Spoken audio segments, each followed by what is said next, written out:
Mixing a drink is a kind of art. Everything needs to work in harmony. The right ingredients, the right glass, the garnish on top, all goes towards making something the crafter can be proud of. Casey Vidal and Paul Barrier from Hop Atomica tell me that this gin, intuition, is something that they're proud of. When you make something good and you know it's yours, it's easy to know that it's a good gin.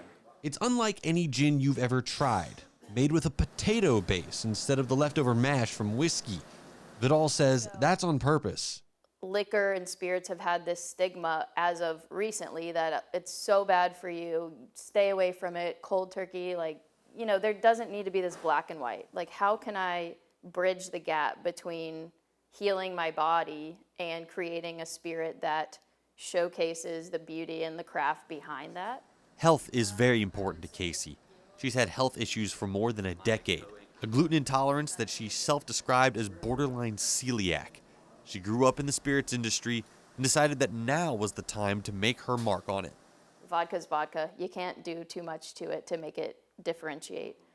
And I was like, okay, gin's pretty cool because you can put all kinds of different things in there that are healing, but also really impact the flavor of it. Potatoes are very neutral, and they sort of give that smooth mouthfeel behind it. A potato-based gin, and then we put in botanicals that are anti-inflammatory, healing, like lavender, ginger, good for digestion. It's a risk, and Casey knew that. Luckily, Hop Atomica isn't afraid of taking a risk. It was kind of fate when I met the guys with Hop Atomica. So when she came in and said she wanted to partner with us on that, we couldn't have been more excited. Paul Barrier, the co-founder of Hop Atomica, says this is the first time they've been able to distill a product for an outside customer. So it's really easy for us to find collaborators on the beer side. The food side's pretty easy. The distillation side is a little bit harder. It's a little bit harder to find someone who wants to get 188 bottles of something. That small batch distilling operation is one aspect of Hop Atomica that they've pushed since they opened. Barrier says the size of their operation means that they can put more attention into the product.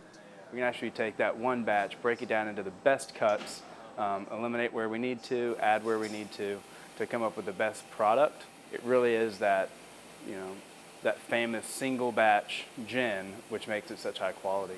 And that's what appealed to Casey. But I trusted them. It was a week in and out.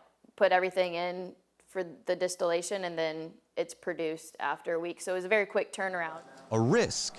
I'm a young solo woman entrepreneur, so I already have lots of things pitted against me. Worth taking.